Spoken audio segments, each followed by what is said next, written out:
那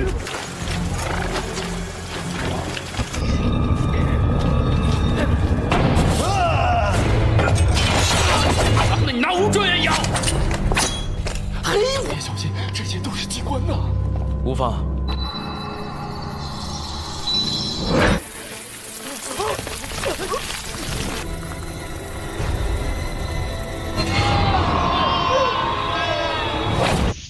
Halo para dulur sekalian dimanapun kalian berada, balik lagi nih bareng gua Bang Jol.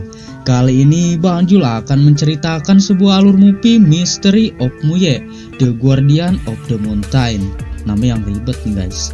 Yang dirilis pada tahun 2021 ini guys. Movie ini bercerita tentang Peng Seiju, pemilik rumah Peng yang dikisahkan sangat mahir dalam urusan melacak makam-makam kuno. Dia diminta oleh putra Zeng untuk menemukan ayahnya yang mati karena dia terjebak di makam kuno itu. Tetapi putra Zeng memiliki niat busuk. Dia dan musuh bebuyutan Peng bersengkongkol untuk membunuh Peng di kesempatan berikutnya. Apakah Peng akan selamat atau malah justru modar? Yuk kita masuk ke ceritanya. Tetapi sebelum masuk ke ceritanya, alangkah baiknya bagi yang belum berlangganan channel Bang Jol, yuk berlangganan dulu dengan klik tombol subscribe dan nyalakan lonceng notifikasinya agar tidak ketinggalan updatean terbaru dari channel ini.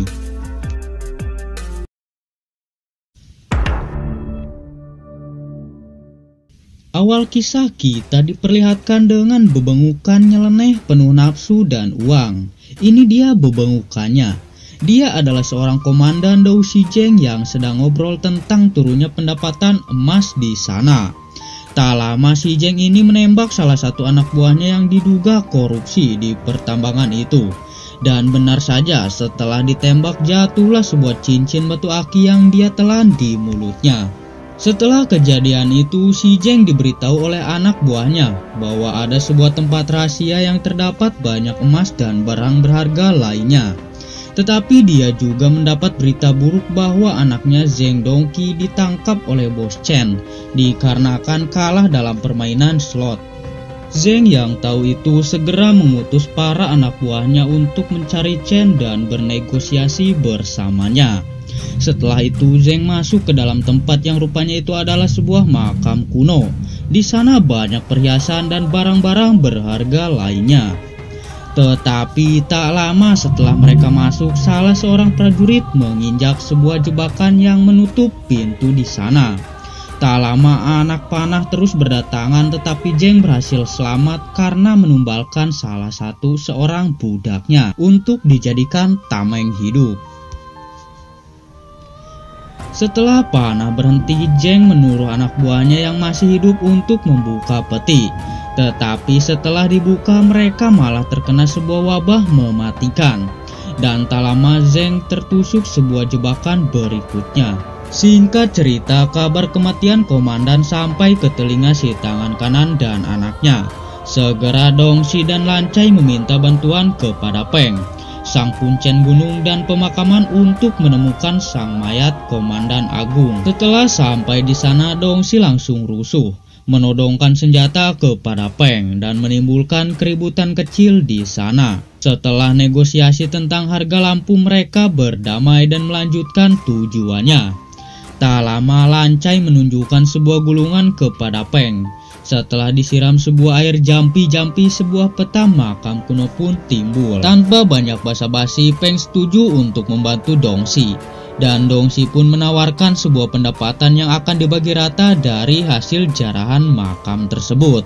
Keesokan harinya, Peng dan Dongxi bersiap untuk menelusuri tempat makam kuno yang dimaksud. Tetapi ternyata Dongxi memiliki niat buruk kepada Peng. Karena keserakahannya, dia berencana membunuh Peng dan anggotanya. Tetapi bukan di tempat itu, melainkan di makam selanjutnya. Setelah mereka mengebom tempat masuknya, Peng, Dongxi, dan anak buahnya masuk ke dalam bangunan itu. Peng memandu jalan dan berhasil menemukan tempat mayat ayahnya yang masih tertusuk oleh besi.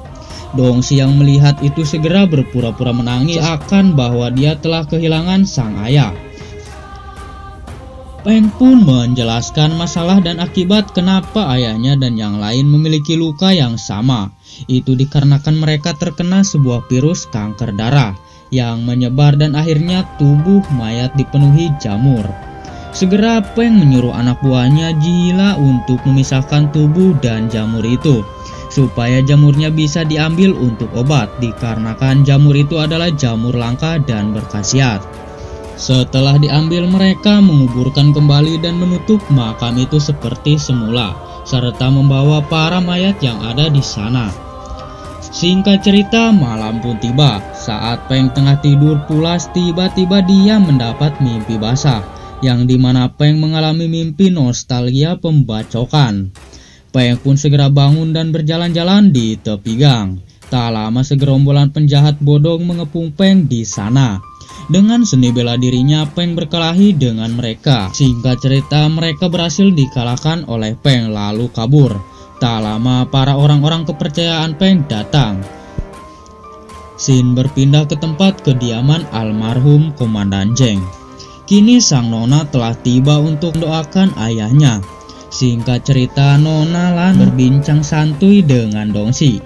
Di sini ternyata Dongxi telah menjadi komandan selanjutnya dan menyuruh Lan untuk merekrut seseorang.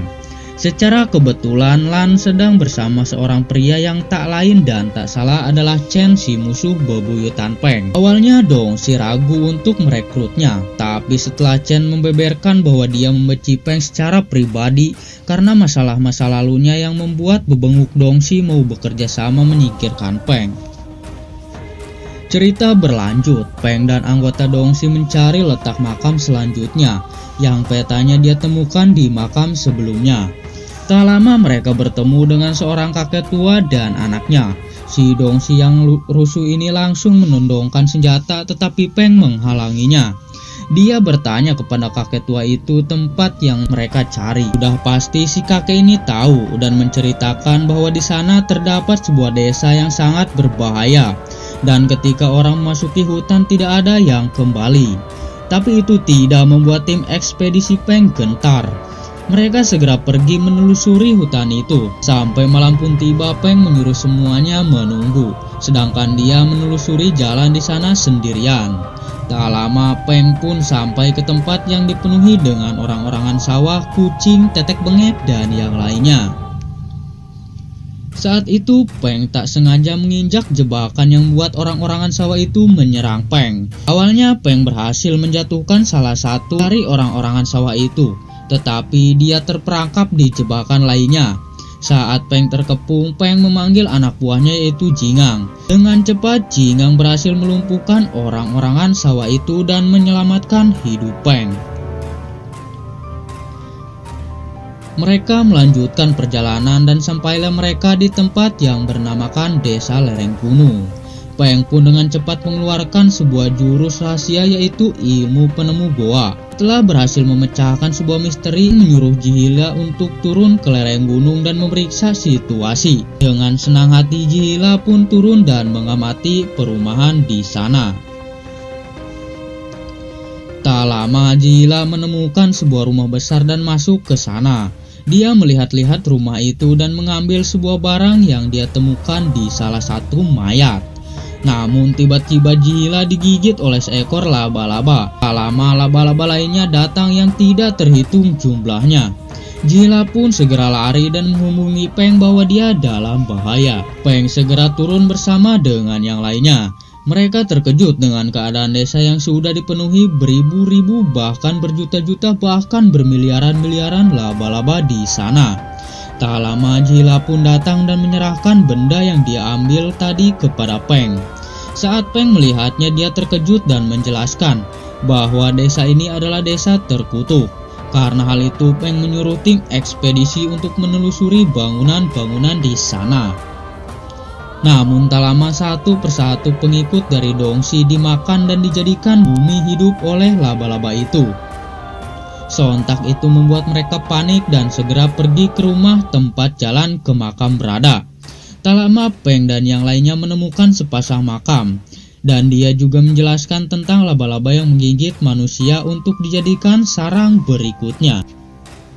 Tak lama para laba-laba mulai masuk ke dalam rumah dan dikepung, namun tak lama Chen menemukan sebuah pintu rahasia. Saat Dongxi menyuruh anak buahnya untuk mengebom, Peng melarangnya dan mengatakan bahwa itu adalah pintu kunci Yin dan Yang. Dengan pengalaman Peng, dia berhasil membuka pintu itu. Singkat cerita, satu persatu mereka loncat, tapi tidak dengan Jihila. Karena dia telah tergigit oleh laba-laba dan telurnya mulai bermunculan, dia memutuskan mengorbankan dirinya dan menyelamatkan Peng, serta berpesan kepada Peng untuk menjaga ibunya. Setelah Peng masuk, Jihlia segera menutup kembali pintu masuknya. Setelah itu dia membakar dirinya sendiri agar tidak terjadi hal yang tidak diinginkan.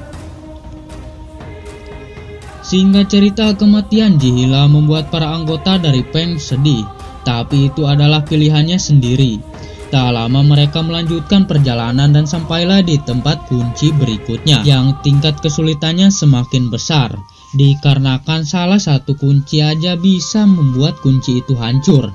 Itulah yang dikatakan oleh Cheng.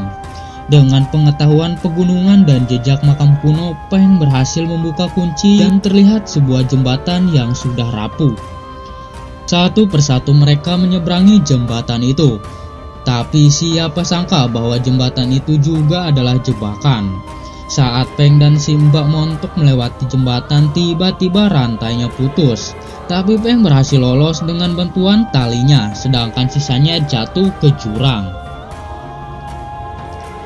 Setelah itu tibalah mereka di makam kuno kekaisaran. Di sana terdapat dua peti mayat. Peng Mun menjelaskan bahwa peti mayat itu adalah pemakaman yang sangat kejam, karena jiwa dan rohnya dipisahkan, sehingga walaupun dekat tidak pernah ketemu. Sama seperti Anda, dekat di hati tapi jauh di kenyataan.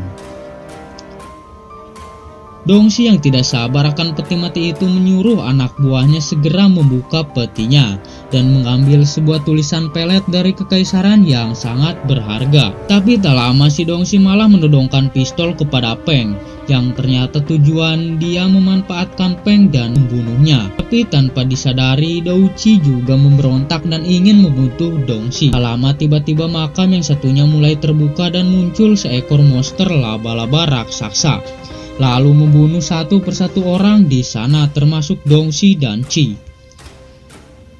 Saat Chen akan dibunuh oleh monster itu, Peng menyelamatkan Chen dan bertarung dengannya. Tapi Peng pun juga kewalahan dengan monster itu dan terpaksa harus mundur demi menyelamatkan Peng jika mengorbankan dirinya. Kini tinggal Peng, Chen, Nyonya Lan, dan salah satu lagi si Nona Bohai. Mereka harus kembali ke jembatan yang sudah hancur.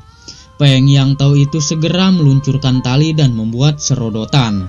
Tapi Chen malah dia memutuskan menghambat monster itu. Flashback permainan masa lalu Chen dan Peng pun terjadi. Ternyata dulunya mereka adalah sahabat sehidup semati. Tak lama si monster datang dan Chen pun melawan, lalu terjatuh ke dalam jurang dengan monster itu. Singkat cerita, Peng, Lan, dan si Mondok kembali dengan selamat dan bertemu seperti saudara, dan film pun berakhir dengan babagongan. Sekian movie yang dapat Bang Jul ceritakan. Mudah-mudahan kalian terhibur dan jangan lupa untuk subscribe agar tidak ketinggalan updatean terbaru dari channel ini. Terima kasih dan see you next video.